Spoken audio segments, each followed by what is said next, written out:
chers téléspectateurs et téléspectatrices amoureux de l'émission de valorisation talent féminin.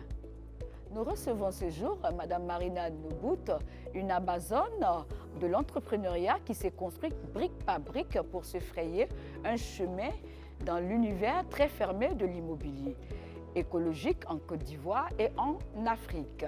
Immersion dans le monde de cette entreprenante et dynamique qui a été révélée par votre émission il y a 5 ans. Suivons ensemble son histoire.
L'entrepreneuriat est semblable à une graine semée lorsqu'elle est bien arrosée. Elle grandit et donne ses fruits en sa saison. Cette maxime, vieille de milliers d'années, cadre avec le parcours inspirant de la première Ivoirienne à se lancer dans la construction des maisons écologiques et économiques en blocs de terre comprimés et stabilisés, BTCS. Le BTCS est un matériau abondant qui nécessite moins d'énergie pour sa fabrication comparée à la chaux, aux briques cuites ou au ciment. Marina Nobout en a fait sa marque de fabrique depuis plus de 13 ans, un choix stratégique digne d'une grande entrepreneur qui a payé.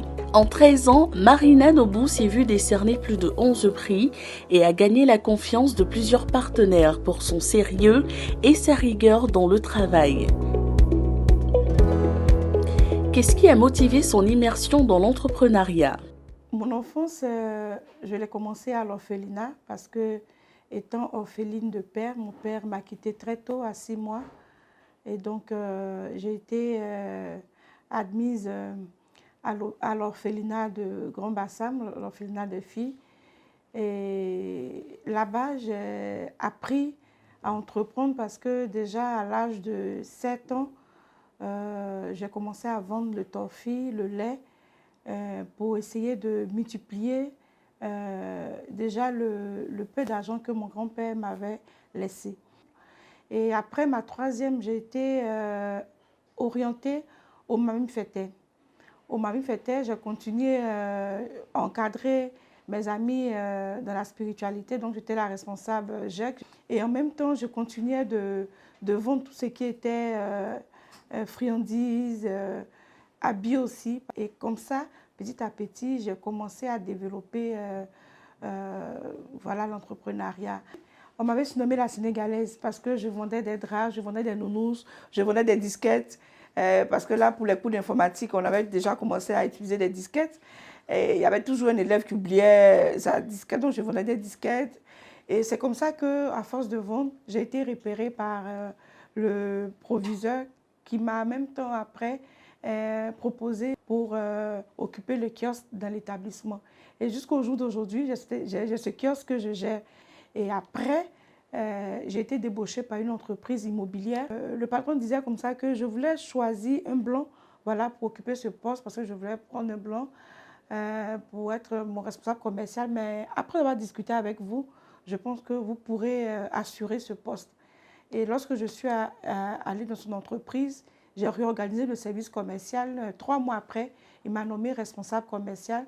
Et c'est comme ça que petit à petit, voilà, j'ai commencé à prendre goût dans l'immobilier.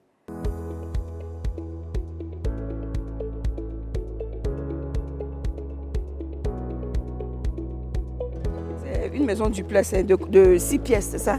De 6 pièces. Donc combien de chambres en bas? On a une seule chambre en bas. Une chambre en bas et 3 chambres en haut. Ok, d'accord. Et puis aussi, on a un bar au rez-de-chaussée. Un bar et puis voilà. Ok. Et donc on pense finir quand? Oui, oui. Parce que le client est pressé. Je pense qu'il a appelé déjà. Il a dit de vraiment se dépêcher. Casquette à la tête, bottes aux pieds, Marina Nobu est une PDG hors du commun. Pragmatique femme de terrain, elle nous fait visiter l'un des chantiers de sa société à Abidjan.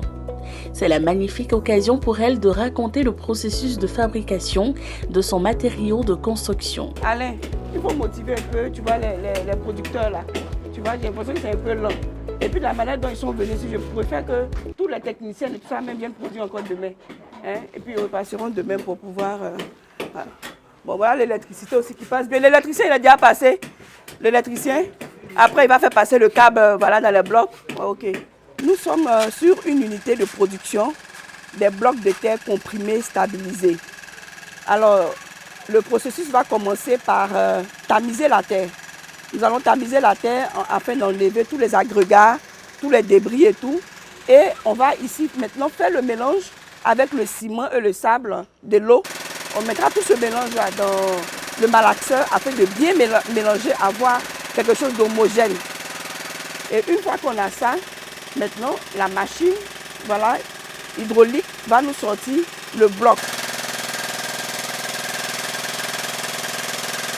Et donc, le bloc ici sorti, nous allons continuer à faire le séchage de ce bloc.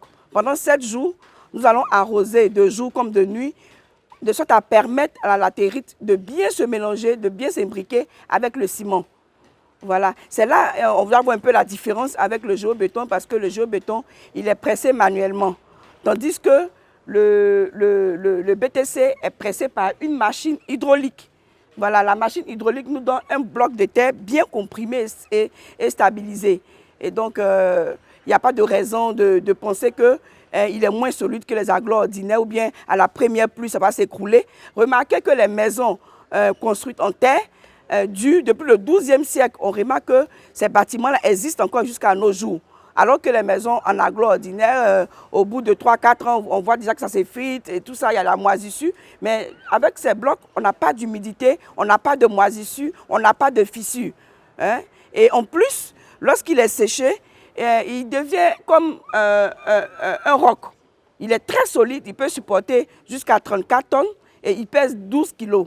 Vous êtes dans une pièce, vous parlez, vous n'êtes pas entendu dans l'autre pièce. Lorsque la maison est réalisée, est construite en BTCS, l'argile ne peut pas capter, ne peut pas attirer les UV, donc ne peut pas les reverser dans les pièces. C'est pourquoi on dit que les maisons bâties en BTCS ont une très bonne température à l'intérieur, parce que la température du dehors ne peut pas entrer, voilà, ne peut pas entrer dans la pièce.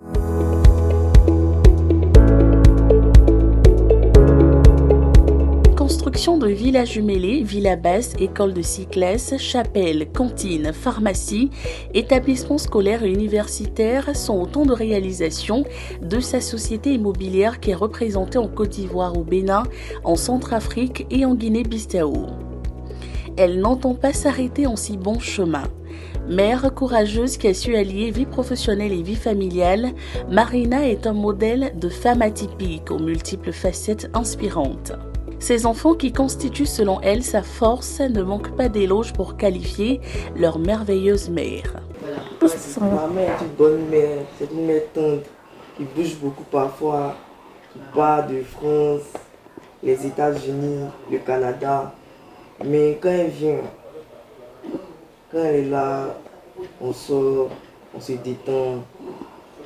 C'est une bonne mère, une très bonne mère. Tous mes vœux 2023. Et qu'elle réussisse dans tout ce qu'elle fait. Je suis très contente d'être avec mes enfants. J'en ai 4 garçons. C'est une joie pour moi parce que, je veux dire, c'est ce qui me donne la force même de me battre. Quand je viens, je vois les sourires. Toute la fatigue que j'ai endurée la journée, là, j'oublie. Et donc, c'est vrai que je voyage beaucoup. Mais lorsque je suis là, j'essaie de rattraper le temps. Donc, nous prenons des moments de plaisir, aller à la plage, aller au cinéma, lire ensemble, aller à l'église ensemble, voilà, on fait tout ensemble. Il m'arrive parfois même d'aller sur les chantiers avec eux pour leur montrer un peu ce que c'est que le bâtiment, le travail que je fais. Et puis, ils commencent à s'intéresser. Il y a un qui veut devenir ingénieur en bâtiment, un autre veut devenir manager, un autre veut être juriste. Et tous ces métiers-là, on peut le faire dans l'entreprise. Donc, c'est beaucoup de joie pour moi. C'est le lieu de pouvoir aussi lancer un appel aux femmes aussi, c'est vrai, qui travaillent beaucoup. Je pourrais leur dire de se concentrer aussi sur les enfants. Le peu de temps qu'elles ont, il faudrait qu'elles puissent consacrer ces moments-là à ces enfants parce qu'on travaille pour nos enfants. Hein.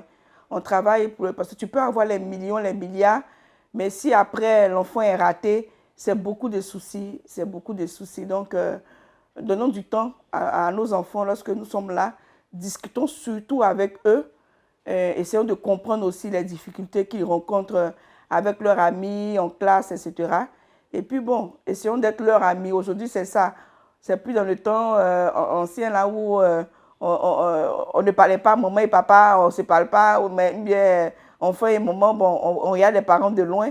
Mais là, aujourd'hui, on est obligé de discuter avec nos enfants. On est obligé d'essayer de les comprendre afin de pouvoir les orienter. Même son de cloche chez ses employés et ses partenaires qui trouvent en elle le cocktail d'un manager modèle et d'un associé exemplaire qui a une démarche structurée et une vision claire. Au sein de notre fédération, nous avons effectivement des entrepreneurs de très haute qualité, dont Marina Nobut, qui est une femme dynamique, qui fait la fierté non seulement de notre fédération, la FIACE, mais qui fait également la fierté de la Côte d'Ivoire et du continent africain, parce qu'elle a été reçue parmi l'une des rares femmes à être reçue par le président Macron en France, et qui a même remporté le prix écologique au niveau de Marrakech, au cours de la COP. Et donc nous disons qu'elle est une fierté pour nous. Et elle opère dans un domaine très stratégique, le domaine des bâtiments écologiques, et qui a pour vocation, elle a pour vocation de loger les Ivoiriens dans des habitations pas comme les autres, des habitations écologiques. Et c'est d'ailleurs pour cela que nous, au niveau de la fédération, nous l'encourageons à vraiment aller au-delà de la Côte d'Ivoire, au-delà des frontières ivoiriennes et permettre aux Africains, de façon générale, à avoir des logements écologiques construits avec un système qu'on appelle le BTCS. J'ai connu le BTCS par l'intermédiaire de Marina Nobut et qui nous a présenté ce produit. J'ai été séduit par ce produit, hein, de par ses caractéristiques et surtout parce que c'est un produit qui est fabriqué localement avec des matières premières locales, la territe. Et le but qu'on a eu avec nos partenaires, on a monté une société justement pour sensibiliser la diaspora pour pouvoir construire des maisons en BTCS et des maisons écologiques. C'est une femme dynamique, on voit que c'est une femme battante qui a envie d'y arriver et je félicite cette femme parce que c'est une femme qui est, à mon avis, exemplaire en Côte d'Ivoire. C'est vraiment un honneur et une joie pour moi de travailler auprès de Madame Nobut, qui est une femme assez dynamique, qui se bat pour apporter des logements, pour donner des logements, mettre des logements à la disposition de la population. Et le message que je veux lancer aujourd'hui à toutes les femmes de la Côte d'Ivoire et particulièrement du monde entier, et en général du monde entier, c'est de leur dire que le bâtiment nourrit son homme. Ce n'est pas parce qu'on est femme qu'on ne peut pas se prendre en charge. Et actuellement, avec le coût de la vie, je pense que chacun doit pouvoir apporter quelque chose à l'assiette de la maison. Donc je demande à toutes ces femmes-là de nous rejoindre pour qu'on puisse ensemble, auprès de Madame Nobut, construire des logements écologiques pour le monde entier. Madame Nobut, c'est une personne qui est dynamique, c'est une personne qui a une vision d'ensemble, c'est une personne qui œuvre pour que tout le monde parte dans la même direction, c'est une personne qui veut s'assurer que toutes les PME puissent avoir une forte croissance. Et pendant ses vœux de l'année 2023, elle insistait sur le fait que les PME puissent être capables de s'exporter, donc d'abord d'être capable, sur le plan national, de conquérir le marché, être capable de s'exporter. Donc, quand une présente à ce genre de vision, à ce genre de discours, c'est une présente qui veut vraiment que tout le monde puisse pouvoir faire un chiffre d'affaires. C'est une présidente qui est dynamique, c'est une présidente qui est responsable. Elle écoute vraiment des préoccupations de tous les membres et toutes les entreprises membres de l'association. C'est une entreprise compétente, mais aussi parce que, et surtout parce que c'est dirigé par une femme et que nous savons toutes que quand ce que femme veut, Dieu veut. Et donc nous avons vu en Madame Nobout une femme qui a du courage, qui a de l'ambition et qui est une battante.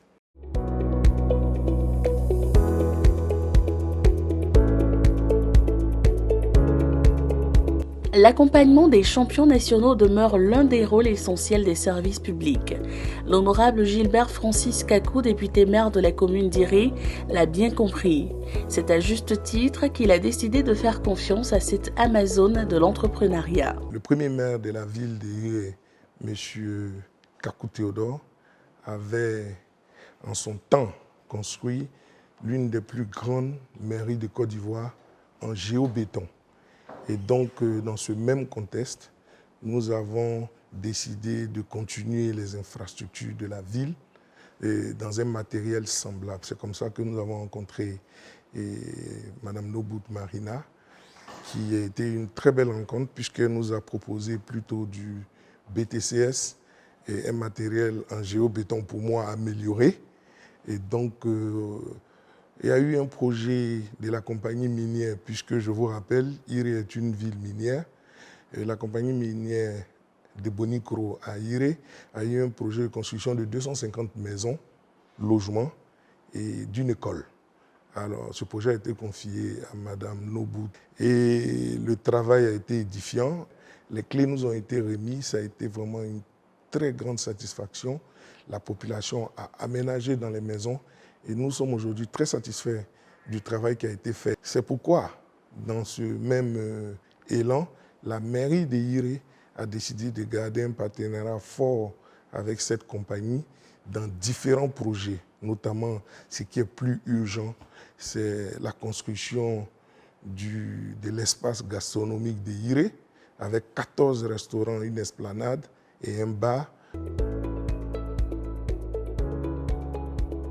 Il garde encore en mémoire sa technique de construction et surtout son désir de partager sa connaissance à la jeune génération africaine. L'arrivée de Mme Nobout a été très importante dans le domaine de l'employabilité de la jeunesse. Elle n'est pas venue seulement construire des maisons, des écoles, elle a aussi profité pour former des jeunes. Mais j'ai été très heureux de voir qu'il y avait beaucoup de jeunes filles qui ont été formées dans le métier du BTCS. Et vous savez, nous, la mairie, on a fait un effort considérable. On leur a offert, bien sûr, gracieusement, l'espace pour fabriquer les briques en BTCS. Mais ce que Mme Nobout a fait, c'est qu'elle a pris des jeunes d'Iré, des jeunes filles, des jeunes garçons, et elle leur a donné la formation du métier dans le BTCS. Aujourd'hui, ils ont tous reçu des diplômes. Et quand vous voyez, ils sont aujourd'hui des professionnels et ils sont prêts à travailler sur toute l'étendue du territoire et dans le domaine du BTCS. Et ça, on lui dit merci. Alors, à mes femmes et aux jeunes filles d'Iré, j'ai d'abord un conseil. Je sais qu'elles sont courageuses, qu'elles aiment travailler et qu'elles aiment le succès. Mais ça ne suffit pas d'aimer. Il faut se réveiller le matin, il faut se battre pour atteindre des objectifs toujours plus hauts. Et pour cela, je leur dis, la mairie de Iré est ouverte. On est prêt à les encourager. On est prêt à leur donner des formations. Mais ce qu'on souhaite, c'est que nos femmes soient des femmes battantes. Des femmes, il ne s'agit pas de dire association des femmes battantes de tel quartier des Aroko, association de tel battantes de quartier Baoulé. On veut des femmes battantes qui, même quand c'est difficile, continuent à se battre pour avoir des solutions pour leur vie, leurs enfants et même pour leur mari aussi. Donc le conseil que je peux leur apporter, le vœu que je leur souhaite, c'est le succès. Mais le conseil, c'est de se réveiller chaque matin et de se dire « je peux réussir, je peux réussir et pour cela, je dois me battre ».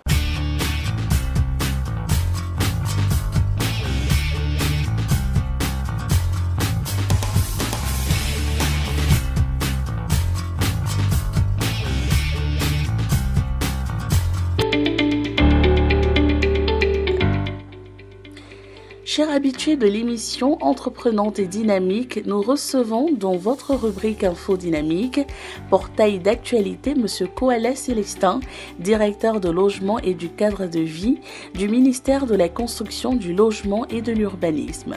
Bonjour Monsieur le directeur, quelles sont les missions assignées à la direction du logement et du cadre de vie? Je voudrais d'abord et avant tout vous remercier pour l'opportunité que vous donnez au ministère de la Construction, du Logement et de l'Urbanisme, et plus précisément à M. Bruno Nabagné-Kouni, ministre de la Construction, n'est-ce pas, de s'exprimer et de rappeler effectivement les missions de notre ministère de façon générale, mais plus précisément de la Direction générale du logement. Il s'agit essentiellement de la mise en application, de la mise en œuvre de la politique nationale de l'habitat, c'est-à-dire tout ce qui concerne, entre autres, la problématique du logement. Mais il est bon de dire que ces dernières années, nos actions ont porté principalement sur le logement social. Le BTCS n'est-il pas une solution pour la construction des logements sociaux? Dans le programme de logements sociaux, ce que nous privilégions aujourd'hui, c'est non seulement les matériaux de construction rapides, mais aussi les matériaux à coût réduit. Donc dans ces conditions-là, bien évidemment, en plus d'autres matériaux tels que les préfabriqués, la brique de terre comprimée, la brique de terre compressée participe effectivement à produire non seulement de façon assez rapide, mais aussi à des coûts qui présentent dans les derniers calculs des coûts réduits d'au moins 25 à 35% comparativement aux anciens matériaux traditionnels, communément appelés l'agglo-ciment. Donc bien évidemment, c'est des matériaux que nous encourageons et donc on encourage à travers un partenariat, à travers une convention, à travers plusieurs types d'appuis, comme par exemple la mise à disposition de fonciers sécurisés, l'octroi d'exonération fiscale, etc., la participation à la réduction des coûts des logements avec l'amener des réseaux primaires tels que l'eau, l'électricité, etc., que ce soit de façon globale, relativement à la politique nationale du président de la République, que ce soit relativement aux instructions de la primature, nous mettons l'accent sur l'appui aux entreprises locales. Nous mettons l'accent sur le soutien aux PME. Quand de surcroît, ces entreprises locales sont dirigées par des jeunes dames qui font du bon travail, qui prennent leur travail au sérieux, bien évidemment, l'implication du ministère de la Construction devient plus forte. Il devient plus fort pour que ces entreprises-là, dirigées par des jeunes femmes, qui ont beaucoup de bonne volonté, qui ont beaucoup de talent aussi et beaucoup de sérieux, eh bien, puissent participer au développement de leur pays, d'abord et avant tout, mais aussi et surtout au développement du programme spécifique, du programme spécial qu'est celui des logements sociaux. Quelles sont les mesures d'accompagnement de l'État en faveur des structures qui interviennent dans la construction écologique? La première chose à retenir, c'est que c'est une jeune dame, de mon point de vue, qui a fait preuve de beaucoup de courage. La raison, elle est simple. La pratique de l'immobilier est un métier qui est assez difficile, qui est assez complexe. Et donc, quand naturellement, c'est une jeune dame qui s'engage dans un métier comme celui-là, qui est constitué principalement de promoteurs hommes, eh bien, on ne peut que l'encourager. C'est la première raison pour laquelle j'ai dit qu'elle a fait beaucoup d'efforts et c'est la raison pour laquelle nous la félicitons. La deuxième raison, c'est que l'un des principes fondateurs du programme des logements sociaux, c'est d'être assez imaginatif pour pouvoir rentrer dans les coûts qui sont imposés par l'État. Or, elle utilise des matériaux qui ne sont pas suffisamment connus, il s'agit du BTCS, qui ne sont pas suffisamment utilisés pour le moment dans notre pays, donc qui ont besoin d'être promus. Et ces deux aspects, n'est-ce pas, me permettent d'affirmer que c'est une personne qui fait preuve de beaucoup de courage, beaucoup d'abnégation dans son travail et qui a besoin d'être encouragée. La dernière chose que je voudrais dire, c'est que c'est un exemple, c'est un modèle. C'est un modèle pour nos enfants, c'est un modèle pour nos jeunes sœurs qui sont encore dans les universités et qui veulent embrasser ce genre de métier-là. Ça leur permet de se rendre compte que des femmes peuvent être des promotrices immobilières et y réussit parfaitement. La question du financement demeure un véritable problème pour les structures immobilières. Quel appel lancez-vous aux institutions financières en faveur des entrepreneurs de ce secteur? Notre pays, la Côte d'Ivoire, a sollicité plusieurs bailleurs de fonds internationaux afin d'obtenir leur appui relativement au financement du programme de logements sociaux. De ce point de vue-là, à partir du moment où il y a des bailleurs internationaux qui nous accompagnent, je pense qu'il est bon, je pense qu'il est logique que les banques nationales, les banques commerciales qui sont établies en Côte d'Ivoire puissent apporter leur contribution, non seulement à ce programme-là, mais à travers le financement des programmes immobiliers, à travers le financement des promoteurs immobiliers, pour deux raisons essentielles. La première raison, c'est que le financement des programmes sociaux participe, n'est-ce pas, à une action citoyenne. C'est déjà la première chose. La deuxième chose, c'est que l'État a donné quand même pas mal de garanties qui permet quand même à ces banquiers-là d'être sécurisés et de pouvoir entrer en retour sur leurs fonds. L'autre raison essentielle, c'est que en finançant des programmes comme ceux qui utilisent ce type de matériaux, eh bien, c'est participer aussi au développement des générations futures, puisque c'est le type de matériaux qui contribue à l'éco-construction, à l'architecture verte. Et donc, dans ces conditions-là, à partir du moment où ils financent ce type de projet, je crois qu'ils participent, au risque de me répéter, mais vraiment au développement des générations futures. Marina Nobout, par son parcours inspirant, gagne son courage et sa persévérance a su relever les défis dans un secteur dominé par les hommes. Elle est à suivre de près. Nous lui souhaitons une bonne chance pour la suite. Conseil à suivre pour toutes les femmes de l'Afrique et de la Côte d'Ivoire. À très bientôt pour une nouvelle histoire. Si vous êtes encore à table, je vous souhaite un bon appétit. Bon dimanche à vous.